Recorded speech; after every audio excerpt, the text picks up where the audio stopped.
Hey fam, it's Miss D here to get you in step with an instructional video of a basic line dance move, right? In this one, we're covering the cha-cha-cha. It is another triple step move that's done in 2 counts of 8, okay? 1 and 2, all right? It's a triple step. You see it so much, it's used so many times, and all you're doing is right, right, okay? And you can also start on the left, right, right?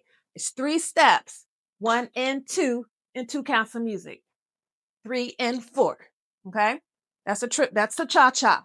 You can travel with it, 1 and 2, all right? 3 and 4, you can go back with it,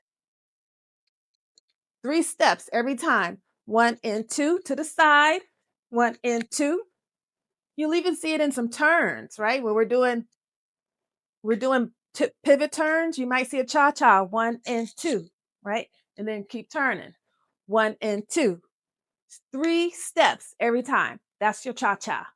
1 and 2, 1 and 2.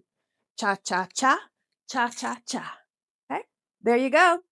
Hope that helps. You'll be ready next time in line dance class. All right, thanks, guys. Like, share, subscribe to the channel so I can keep them coming. Y'all be good. Mwah!